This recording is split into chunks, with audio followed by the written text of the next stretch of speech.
Hi guys, welcome to my channel. ఎవరైనా నా channel subscribe చేసుకోకపోతే ముందుగా సబ్స్క్రైబ్ చేసుకోండి.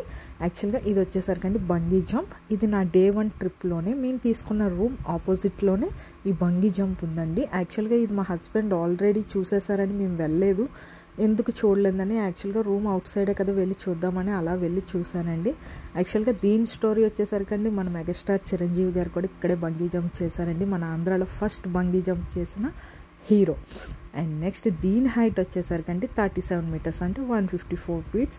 అండ్ న్యూజిలాండ్లో హైయెస్ట్ బంగీ జంప్ కూడా. న్యూజిలాండ్లో చాలానే ఉన్నాయి బంగీ జంప్స్. మన ఆక్లాండ్ సిటీలో హార్బర్ బ్రిడ్జ్లో ఉంది, స్కై సిటీ టవర్లో ఉంది. అండ్ ఇది కూడా ఒక ఎక్స్పీరియన్స్. మా హస్బెండ్ అయితే చేశారు. ఆ వీడియో కూడా నేను కింద డిస్క్రిప్షన్లో లింక్ షేర్ చేస్తాను, వెళ్ళి చెక్ చేయండి. నాకైతే చాలా భయం అండి. డబ్బులు ఇచ్చి కోరుండి భయం తెచ్చుకోవడం ఎందుకండి. నేనైతే ఇలాంటి వాటికి ఎంకరేజ్ చేయనండి. కాకపోతే చూడడానికి లొకేషన్ బాగుంది. అలాగే నాకు అన్నిటికన్నా ఇందులో నచ్చింది బంగీ జంప్ కాదండి, కిందన కొంతమంది బోట్స్తో రైడ్ చేస్తున్నారండి. నాకు అది చాలా బాగా నచ్చింది. అండ్ వితౌట్ సేఫ్టీ నాకైతే భయం, కాకపోతే వీళ్ళని చూడగానే నాకు చాలా బాగా అనిపించింది అంత చిన్న దాంట్లో. అండ్ నెక్స్ట్ ఈ వాటర్ చూస్తుంటే ప్యూరిఫైర్ లోపల ఉండేదంతా బయటికి కనిపిస్తూ, అండ్ నెక్స్ట్ వాటర్ కూడా చాలా క్లీన్ అండ్ నీట్గా ఉంటుంది. ఎందుకు అలా అంటే మన న్యూజిలాండ్లో పొల్యూషన్ ఉండదు. Bye, see you on my next video.